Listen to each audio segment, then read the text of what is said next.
An arrest in the fatal shooting of a young woman. Police say a man is now in custody. A woman is dead, 3 others in hospital after an early morning crash. It sounded like a big transport truck had flipped over on its side. Police investigate excessive speed and a driver going the wrong direction. And as Jasper continues to rebuild from a wildfire, is a political firestorm brewing a year later. CTV Calgary, local breaking news with Jordan Canigan. Good evening and thank you for joining us. Calgary police have arrested a man 2 days after the fatal shooting of 23-year-old Madisson Cobb. He was taken into custody today at a Super 8 motel along McLeod Trail in the southwest. Police have not yet released the man's name. The suspect's vehicle was also found thanks to a public tip yesterday. Flowers and stuffed animals have been left near the parkade where the woman was shot and killed on Saturday. CTV News has learned Madisson Cobb had obtained a restraining order against a man last month. He couldn't go within 100 meters of her home and her place of employment. This is tragic, it's horrible, and it's actually maddening that somebody can't, walk to their vehicle safely in the city. So, like I said, this is a very cowardly act. LASIK MD, where Madisson worked, was closed today and will be closed tomorrow. In a statement, the company is saying they are deeply saddened to learn of the tragic death and are offering support to staff. A pedestrian is dead and 3 people were taken to hospital after a crash early this morning involving a truck speeding in the wrong direction. The scene was chaotic and police need help putting some of the pieces together.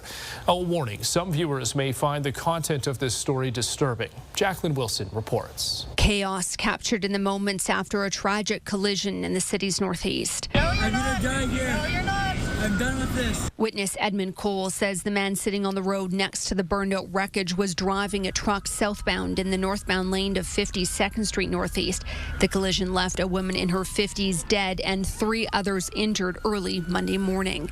Cole heard the crash and called 911. The gentleman and the driver was still in the vehicle at the time, all bloody, no shirt on, no nothing.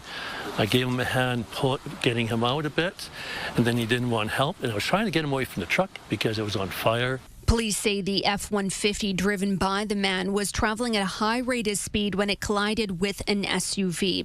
A woman who was walking nearby was also hit and she died on scene. The man and woman in the SUV were taken to hospital with life-threatening injuries. It appears that a pedestrian was struck shortly before the 2 vehicles collided. The pedestrian is deceased and we're still trying to identify the pedestrian. The driver of the main offending vehicle, a Ford F-150, is currently in hospital, as are the occupants that were in a Jeep Cherokee. Initial evidence suggests the driver didn't attempt to slow down before the collision. The driver of the truck is in custody. Police say they do not believe the driver was impaired. So anybody who may have seen the collision, who may have dash cam, to please come forward, because they may have a crucial piece of information that helps us with our investigation. For Leah Crichton, witnessing such a tragedy has left a mark. Love your loved ones, I guess. Like that, just someone said goodbye to their loved one this morning and won't see them again. And that's sad. Jacqueline Wilson, CTV News, Calgary. Now, charges are pending against the driver of the truck who sustained serious injuries. The death of a man downtown this weekend is now confirmed to be a homicide. Police say 30-year-old William Harvey Chanel was killed in an apartment on 10th Street Southwest Saturday morning. Officers could be seen outside a parkade behind one of the apartments. Investigators do not believe it was a random attack. Anyone with information about William's death is asked to contact police or Crime Stoppers. Mounties in Cochrane are asking for help finding a missing mother and her young daughter who haven't been heard from in nearly 2 weeks. 30-year-old Ashley Bartley and 4-year-old Marley Myers were last spotted in Cochrane on July 12th. Investigators believe they could be in the Vancouver area and are concerned for their well-being. The pair may be traveling in either a white Chevrolet Spark with Alberta plate CWH 6991 or a brown Chevy Silverado with Alberta plate CTK CK2994. If you know where they are, contact Cochrane, RCMP, or Crime Stoppers. Police have released a sketch of a man they say was involved in a hate-motivated assault last month. Police say this man approached a woman and a man at Southport Road and Southland Drive on June 24th. They say he hit the man and shouted a racial comment while they were waiting to cross the street. He then took off. Police say the suspect was wearing a blue t-shirt and black pants.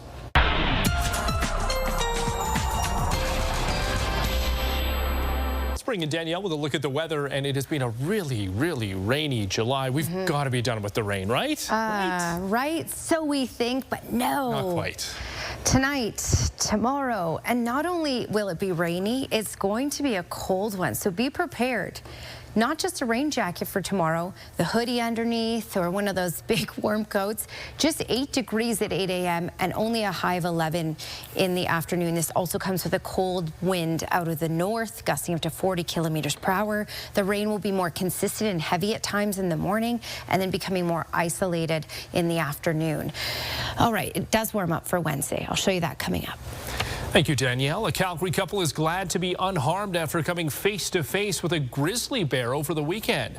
Howard Ma and Lori Arneson decided to celebrate with a quick hike before dinner this past Saturday.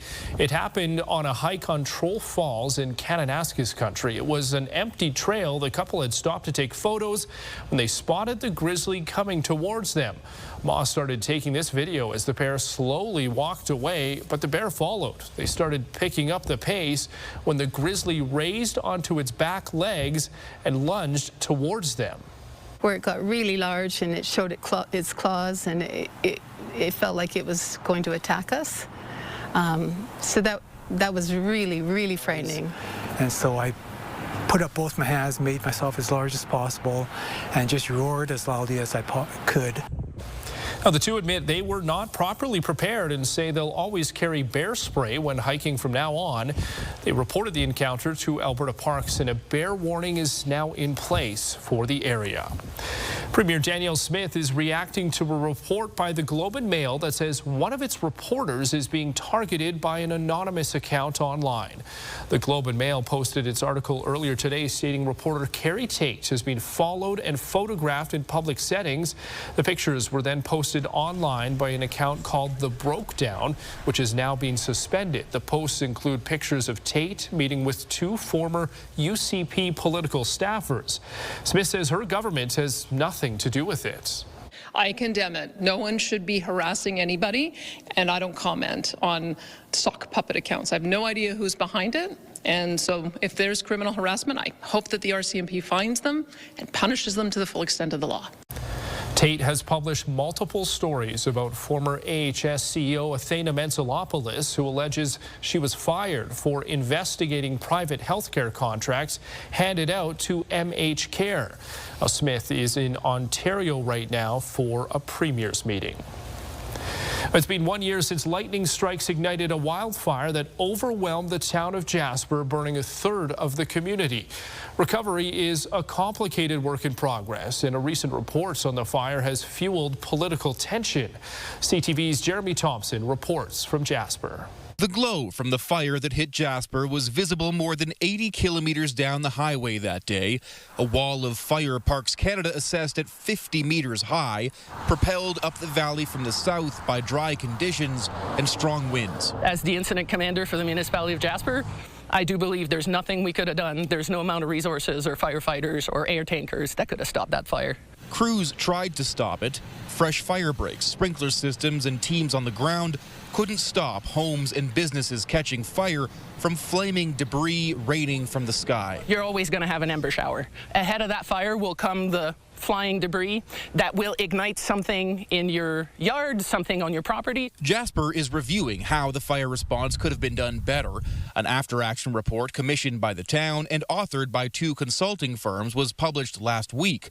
One small section suggesting the province disrupted the focus of incident commanders caught the ire of Premier Danielle Smith. It took place in a federal park, and it was a federal Parks Canada response. So whatever it is that they are trying to do to deflect blame, I'm not impressed with it, and I would ask for an apology. We have always acknowledged our gratitude to the province for the support that they have provided. No apology from Mayor Richard Ireland, instead offering a clarification. It was not intended to ascribe blame, and it does not ascribe blame.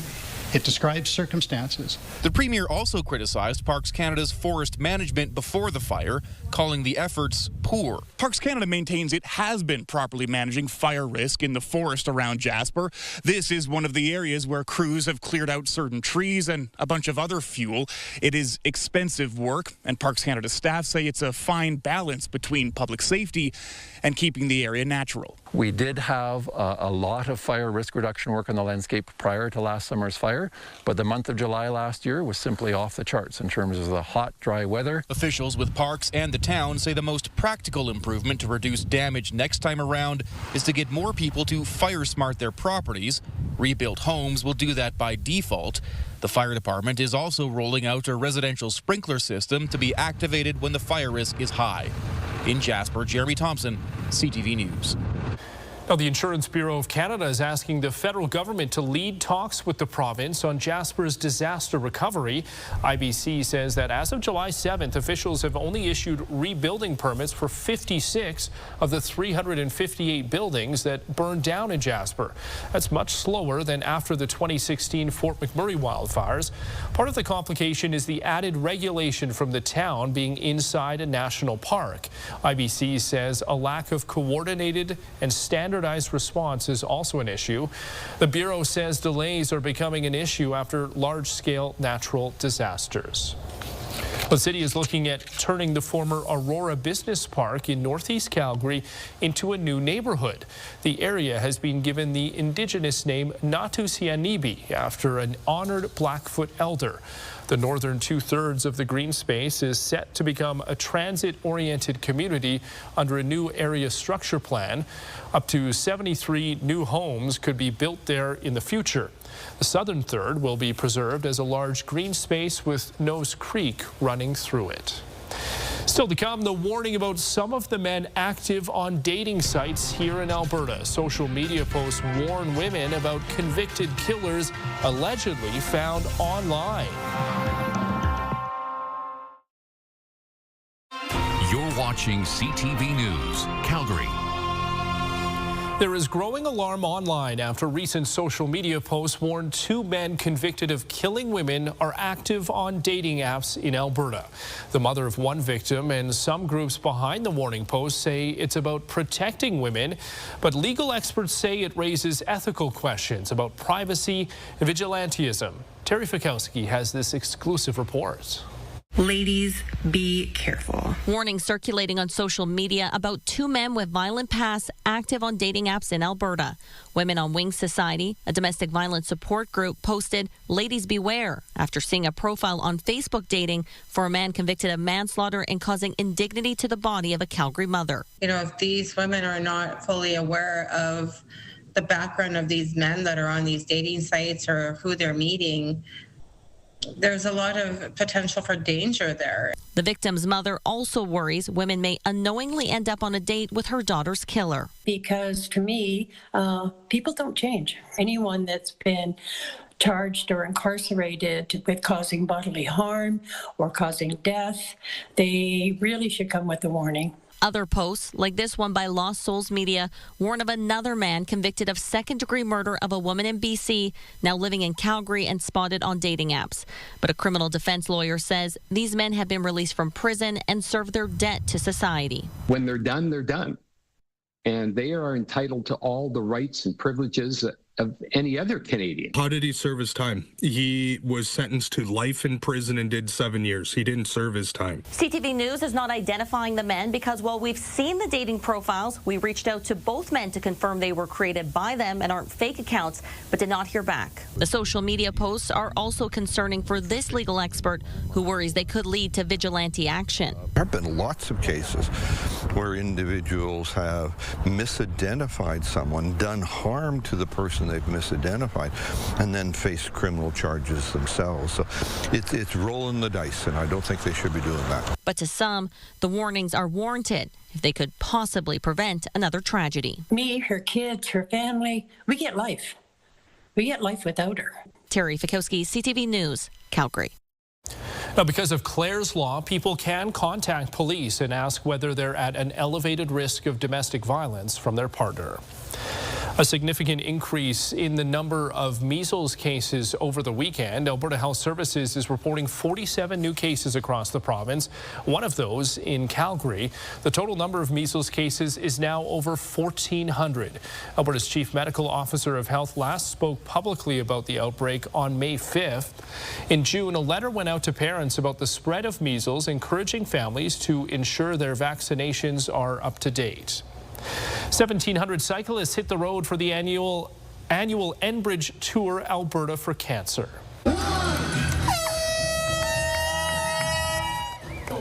The cyclists raise money for cancer research and patient support programs. Riders pedal either 65 or 100 kilometers over 2 days. The event also puts the Alberta Cancer Foundation in the spotlight. This year, they set a new fundraising record. I think it makes it one of the most successful fundraising events in this province. We've raised $9.34 million that is going to go directly to help patients who are facing cancer in this province. Over 17 years, the tour has raised more than $100 million. New numbers suggest a shift in how Albertans unwind. Fewer of us are doing it with a shot of alcohol, more of us lighting up a joint. But as Kevin Green reports, it's not clear the two trends are linked. Statistics Canada says alcohol sales dropped by about 1.4% in Alberta through 2024, the steepest decline in the country. The polling company Ipsos tracks alcohol use across Canada. So there is a double-edged, decline in what we're seeing.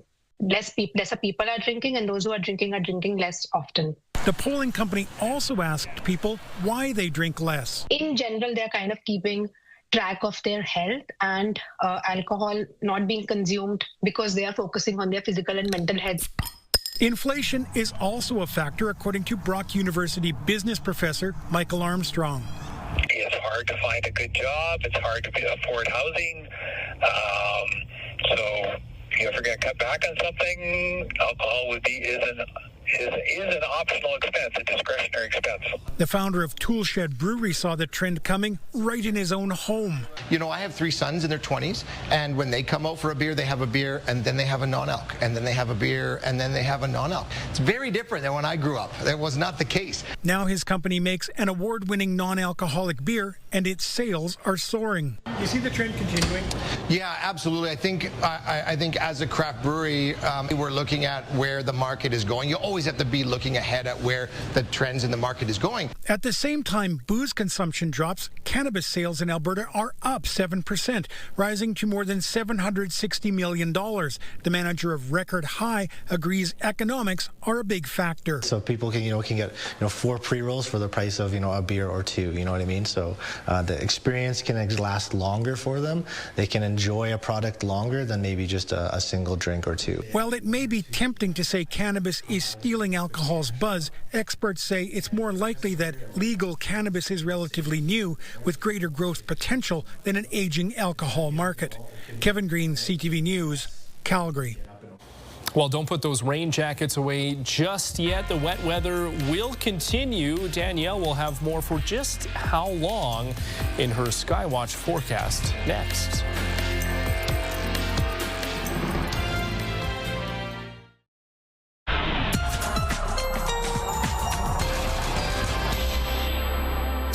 Well, yes, we've had a lot of rain this month, but let me just give you a couple numbers on this one. So normal amount of rainfall for the month of July is 65.7 millimeters. So far, we've received about 110 millimeters for this month. And then we have another 20 millimeters on the way tonight through, especially tomorrow morning. So we will look at basically doubling the amount that we would normally get in the month of July. 19 degrees was the high in Calgary, which is below normal. 23 3 is normal for this time of year, so we're already below normal for today, and tomorrow we're going to struggle just to get into the double digits. So even colder tomorrow with a cold wind of the north and rain, heavy at times, especially in the morning hours. So yeah, I mean, we're looking at another cold, wet, rainy one, but then the sun will return by Wednesday. I'll show you that coming up. Okay, we've had this cold front push through. That did a couple of things. One, it's been dragging in smokier air. So we've been moderate on the scale on the air quality health index.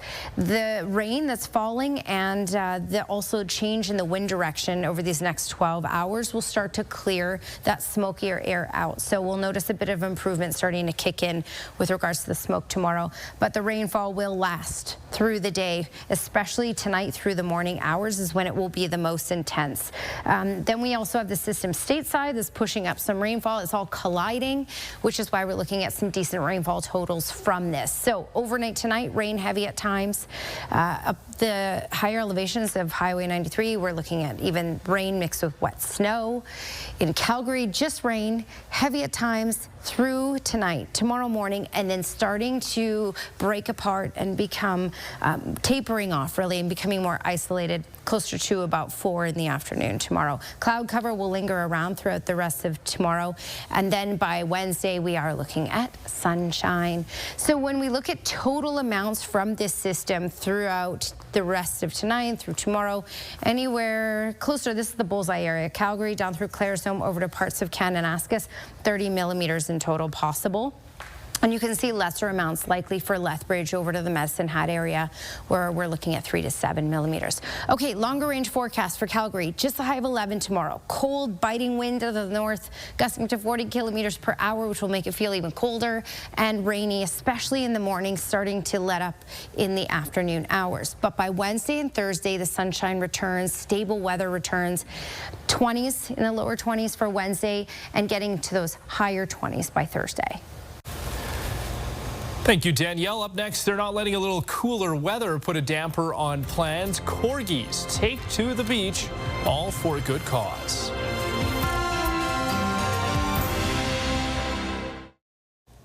Even when the sun's not out, they made sure their buns were for the 5th annual Corgi Beach Day.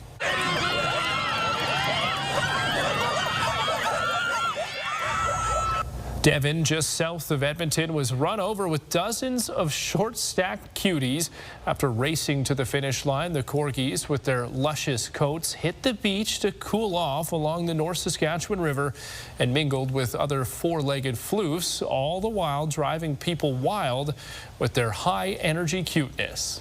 It's hard to count dogs. We had over 400 people registered and definitely upwards of 120 corgis.